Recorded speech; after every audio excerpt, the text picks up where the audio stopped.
या अल्लाह, मैं तो बहुत थक गया हूँ। रहने दो बस, कुछ काम तो किया नहीं।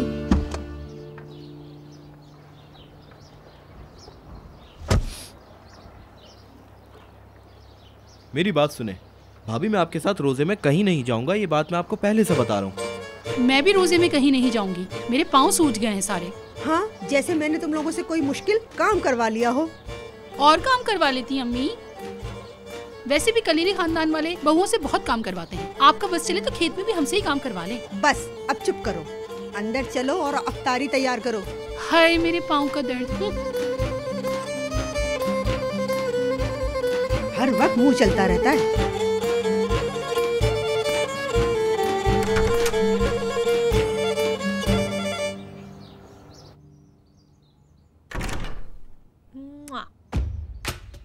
ओए होए, क्या तुम दोनों ने भी एक दूसरे के साथ शादी करने का फैसला कर लिया है?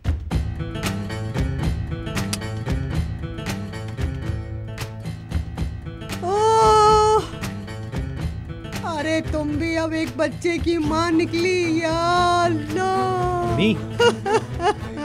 हाय मेरे अल्लाह खैर करे, ये अब क्या है? मुझे इस लड़की को अपनी देवरानी बिल्कुल नहीं बनाना। अरे भाभी रुक तो जाएं। मैं चुप नहीं रहूंगी, कौन कौन सी मुसीबतें देनी है। हाय अल्लाह, इस उम्र में इतनी मुसीबतें कैसे झेलूं। हाय, आसिया की कदर दिला दी है तुम लोगों ने मुझे। हाय हाय, ये देखो फिर से मेरे पीछे पड़ गई। पर ये बात तो इन्होंने बिल्कुल सही कही, ये लड़की मेरी देवरानी नहीं बन सकती। सुन लो फातेह। अरे बस, मैं किसी को भगाकर नहीं लाया भाई। ताहिर भाई बेराग को मेहमान के तौर पर लाए हैं। उफ, तुम लोग भी पागल करके ही छोड़ोगे।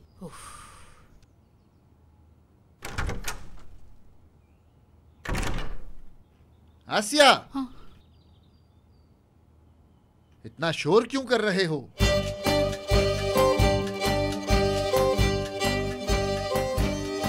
अब ये ना कहना इसको भी भगा लाए हो। आसिया, मेरी पिस्तौल लेकर आओ, आज मैं इसे जिंदा नहीं छोड़ूंगा। भाभी।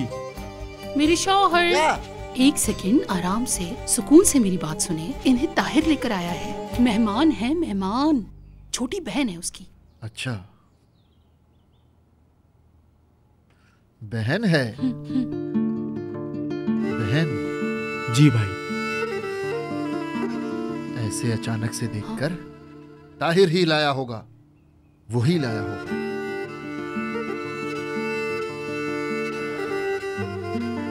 मुझे माफ करना बहन।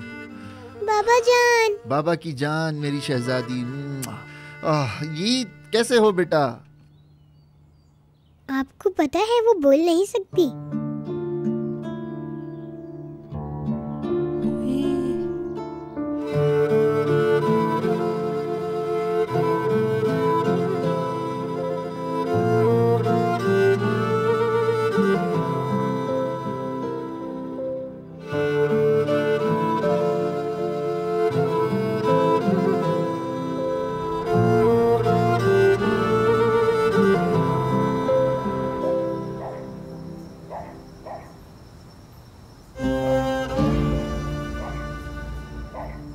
बेटा तुम नहीं खा रहे? खा रहा हूँ भाई।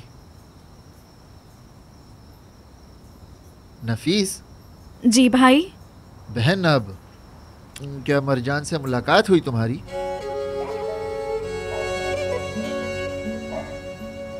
जी ऐसा ही है। मैंने मरजान से पूछा कि ये सब विदात ने किया है, तो उसने हाथ दबाया। हैं? फिर उस जानवर को क्यों नहीं पकड़ रहे हैं ये लोग? हाँ, ये कोई रस्मी बातें नहीं है भाई। पहले डॉक्टर मुआयना करेगा, उसके बाद अदालत में बयान देने के लिए बताएगा, ये जरूरी है। बस अब मरजान ठीक हो गई, जल्दी से सब कुछ बता देगी, फिर इंशाल्लाह बहुत सारे दूसरे लोगों का चेहरा सामने आ जाएगा। क्या बात है। चलो जी। मुस्तफा। हाँ। आपको पता है अम्मी आज खेतों में गई थी, हाथ में इंची टेप लेके हर चीज का नाप लेती रही हैं, फिर खुद ही चाय की पत्तियां तोड़नी शुरू कर दी थी। ना करो। मुस्तफा। हाँ।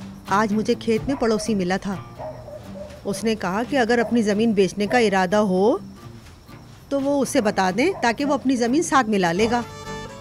अच्छा, कितने पैसे देगा वो? पता नहीं, तुम बात करो। खैरियत है भाई, बच्ची कुछ जायदाद भी बेचनी है क्या? दाऊद चाचा की जगह के बारे में क्या ख्याल है? हाय मेरे अल्लाह, ये हीरो बनने के चक्करों में है। कंपनी तो आता नहीं और ये लफंगे सुधरने वाले तो है नहीं, और किसी बात का तो पता नहीं। क्या मतलब है इस बात का? आज फोन आया था मेरे पास, जमील की गैर मौजूदगी में नज़र सरबराह बन गई है और साथ विदात को ले आई है। मुझे जरा भी हैरानी नहीं हुई। हाँ, क्या वो दोनों मिलके कारोबार करने वाले हैं? अगर रेत खरीदने वाला कोई ग्राहक मिल गया तो वो जरूर करेंगे। ये लो। लेकिन हमारे लोग ये कहते हैं कि एक अजनबी और उस औरत से रेत क्यों खरीदें वो? तो जब से जमील जेल में गया है, हमसे भागने वाले ग्राहक अब हमसे रेत खरीदने लग गए हैं। और अब विदात के चेक अदा करने हैं, पर इतनी रकम नहीं है हमारे पास। मुझे कुछ भी समझ नहीं आ रहा। तुम कुछ बताओ ताहिर। अगर हम पुरखों की ज़मीन बेच सकें तो वो बेच देंगे, फिर हमें दाऊद चाचा को भी तंग नहीं करना पड़ेगा। ना करें। वाकई? हाँ। फिर हमें दाऊद चाचा की जगह भी बेचनी पड़ेगी? हाँ, उस हिसाब से तो चेक का वक्त पूरा हो चुका है। भाई हाँ, अगले महीने क्या करेंगे? अच्छा, और वो जो विदात को 6 माह तक के चेक दिए हैं उनका क्या होगा? अरे तुम भी कुछ काम करो ताकि हम अदा कर सकें। रेत का टेंडर लिया है ना, और 4 कश्तियाँ भी हैं। अब जो रेत बची है उसे इस हफ्ते बेच दूंगा, उसके बाद अगले हफ्ते तुम लोग निकालना। ठीक है, मैं निकाल लूंगा। हाँ, जहमत करो जरा, काफी घूमना फिरना हो गया तुम्हारा। अम्मी 10 मिनट भी आप हमें सुकून से बैठने नहीं देती। आपको सुकून नहीं मिलता ना? नफीस, तुमने कभी चाय तोड़ी है खेत में जाकर? हाँ, इस्तांबुल में विदात की हवेली के आसपास चाय के बागात ही तो थे। सब्र दे अल्लाह मुझे। अम्मी, जमील ने ताहिर को मारा और अब हमारा लड़का ठीक हो गया है। और देखें, जमील भी जेल चला गया है। अल्लाह का शुक्र है, हमारा कारोबार भी बच गया है। हर बुरे काम का अंजाम ऐसा ही होता है अम्मी। अब मैं ये सोच रही हूँ कि जो बुराई आप करती हैं उसका अंजाम क्या होगा अम्मी? हाँ, तो मैं सोचती हूँ। हाँ, सोच लिया। हाँ, तो सुनो मुस्तफ़ा, हाँ, तुमने अगर अपनी वो वाली जमीन बेचनी है तो कल हम भी आ जाते हैं वहाँ। बच्चे भी खेल लेंगे और नफीस चाय की पत्ती भी तोड़ लेगी। घर का ख्याल रखने के लिए अम्मी को हम यहीं छोड़ जाएंगे, ठीक है ना? हाँ, और मैं तुम सब लोगों को ऐसे ही अकेले जाने दूंगी? अगर तुम लोग जाओगे तो मैं भी आऊंगी। हम हरदम साथ साथ ही रहेंगे इंशाल्लाह। होए, फिर से जान नहीं छूट पाई। देखो अभी मेरा मूड ठीक हुआ है, उसे फिर खराब मत करना। कल हम सब खेत में जाएंगे और अफ्तार भी वहीं करेंगे, ठीक है ना? हाँ, सही है, ठीक है। वैसे भी अब तो मरजान ठीक हो रही है, बस देवरानियां ही मुश्किल में हैं। विदात भी अब पकड़ा जाने वाला है, इसलिए मैं मान लेती हूँ